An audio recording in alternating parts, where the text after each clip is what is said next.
So we're here tonight to talk about your first novel, Charlotte Street. Round of applause for that, please, ladies and gentlemen. So Damian, very exciting. Thanks.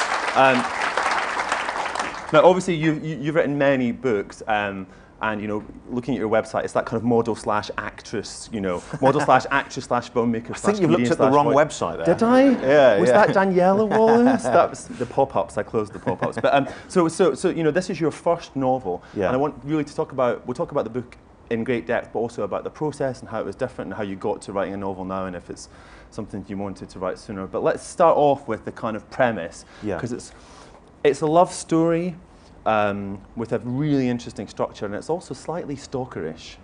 Thanks very much. Yes, it is. I suppose it's the lighter side of stalking, is what I would say. It's that thing of it's about a man, and he's walking down the street one day, and it's a man who's kind of been beaten up a bit by life and by hope as well, and he doesn't know. He's at a point where he doesn't know whether it's better to always have hope and then maybe get let down, or to never have hope and just be surprised by things.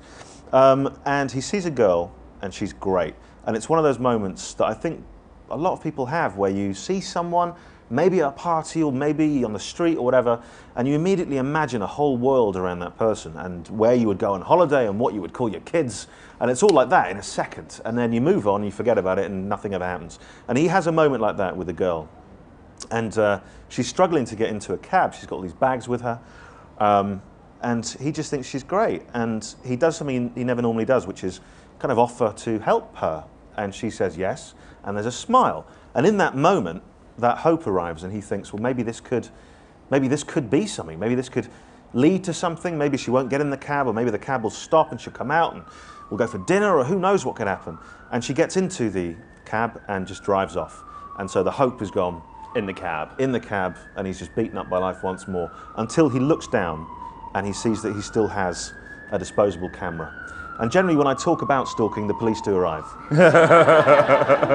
And in that moment, he's left with this kind of quandary. He thinks, do I develop the film, and who knows what, maybe sort of get to know her in a weird way, this girl that I find strangely fascinating, or do I throw it away and just move on with my life? And so he decides, obviously, it'll be a very short book otherwise, decides to develop the film, and looks at the photos and starts to maybe see a story there, but it's only when he sees one photo in particular that there's something really weird about the photo.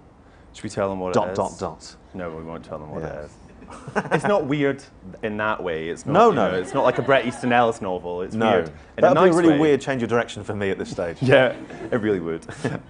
So it's interesting, this idea of a disposable camera, because I was reading it thinking, when was the last time I saw a disposable camera? Yeah. It's sort of really retro. It's like a fax machine. Exactly. You know, turning up in the present. Imagine if she'd had a fax machine. And he's standing on the street with a fax machine. That was not bad, actually. Thanks. It's a sequel there. Well, yeah, no, exactly. And he thinks that as well. He kind of goes, why has someone got this disposable camera? And because you know, I guess at weddings and things you get them, and so he's sort of looking at it and thinking about it. And I wanted to explore that as well, because I think that these days with digital cameras, we take 1 million photos every single day, and we delete 99.9% of them.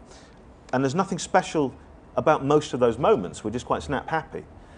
But with a disposable camera, there's something quite important about those moments, because you only get 12 or 24, and each moment has to mean something, because you've got to be sure you want to commit it. It's got to be important enough to be clicked, and then whatever that noise is. Yeah, were. Were. What is that nice word? Yeah. We'll go with were.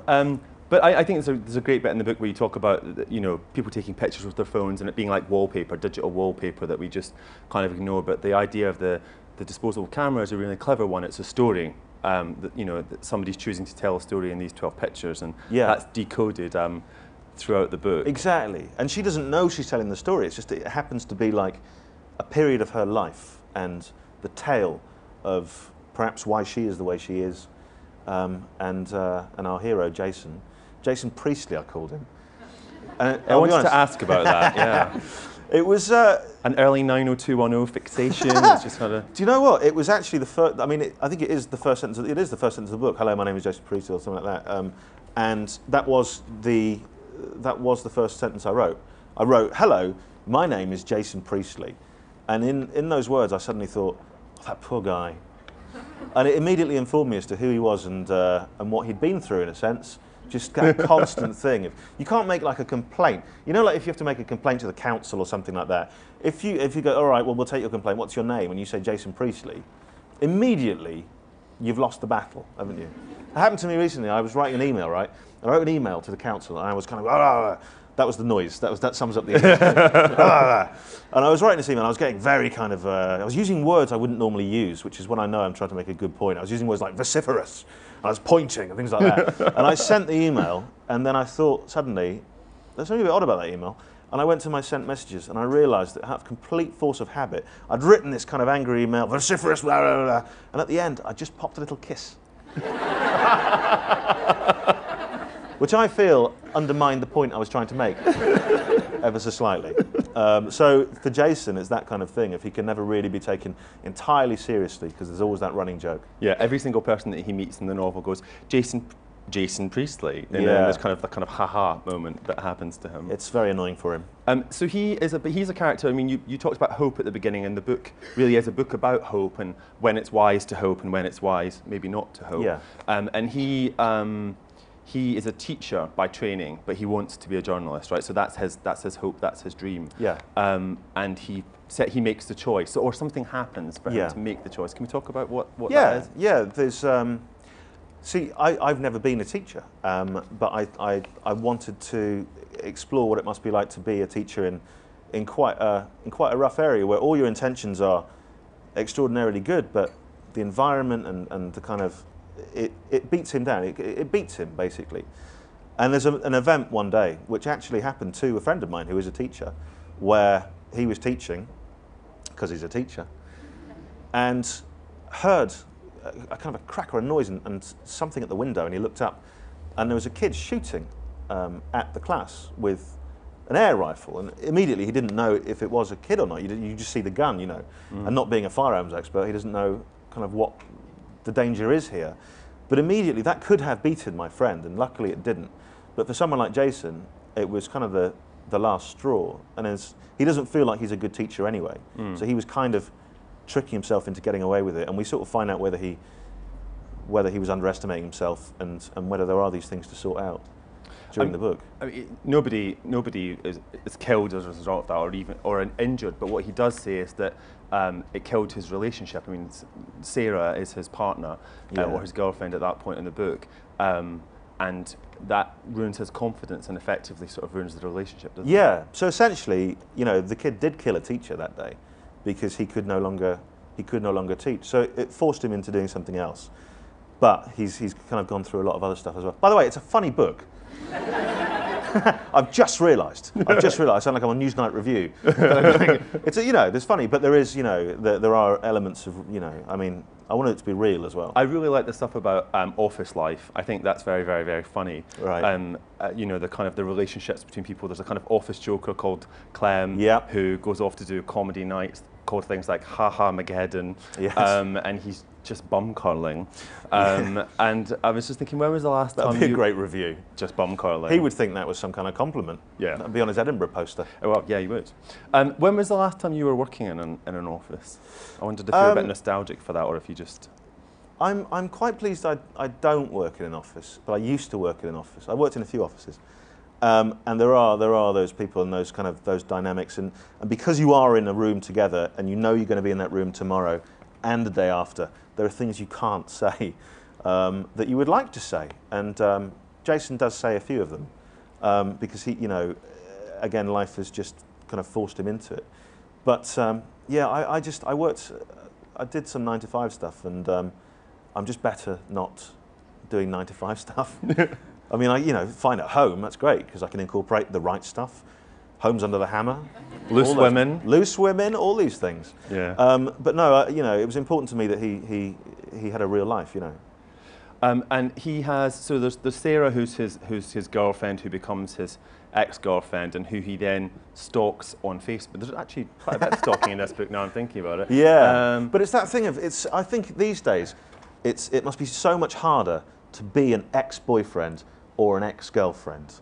Not to bring it down, has anyone just broken up with someone or been broken up with? They're all at home No, crying. everyone's very happy. This is good. We can talk about it freely. But it's just because in the past, I suppose, if a relationship broke down or you were dumped or something, you could just kind of pretend that they'd gone to a nunnery and that you would never have to worry about it again. It'd be fine. But these days, with Facebook and Twitter, unless you make that decision to cut them out of your life, which is a very difficult thing to do. To unfriend, to delete. It's a bold move. It's a big statement. And it could be mistaken. They could think you're childish, you can't deal with it, and you have to like act like, no, I'm the big man here, it's fine. We'll be Facebook buddies. But if you do that, then you run the risk of at any point something popping up into your life about that person, or a picture of them with whoever they're now with, having the time of their life. And that kind of thing starts to happen to Jason. And she's moving on quickly and successfully and happily, and he's not. Yeah. And that's another thing that just kind of keeps him down. So, and Jason is living in a flat on the Caledonian Road next door to a flat that everybody thinks is a brothel but isn't, which is another one of the things that happens. Which could be almost anywhere on the Caledonian Road in London. Yeah. And he's living there with a friend of his from university. So again, it's a kind of regressive, he's not moved on. So tell us about the friend, Dev, because I think you and Dev have a lot in common in some ways. Oh. In good ways. I'm thinking about computer games here. Yeah. Well, Dev's nice. I like Dev, not just because you said he's like me. But I can really like Dev. Yeah. Dev is full of hope and optimism. He's a man who, he's always got a plan. Even if the plan turns out to be wrong, at least he had a plan. It's that kind of thing. And he runs a kind of an independent video game shop, which isn't a great sort of business. It's not doing that well. And there are a couple in my local area that I kind of had a little look at. And he's a guy who, his look has just come back in. He wears a big pair of sort of glasses that's, not these. This isn't me, I am not Dev. That he got off his granddad, essentially, after his granddad passed away, he started wearing the glasses, which don't look great, but have just sort of come into fashion. So now he looks pretty cool. In 5 years he won't, and he certainly didn't when he was kind of at university and things like that. But he's a guy who really kind of, he will use the moment. He will take the moment. He will go, especially when it involves someone else's life, when it's got no ramifications for Jason. So Jason doesn't really want to develop these photos, and Dev thinks you have to.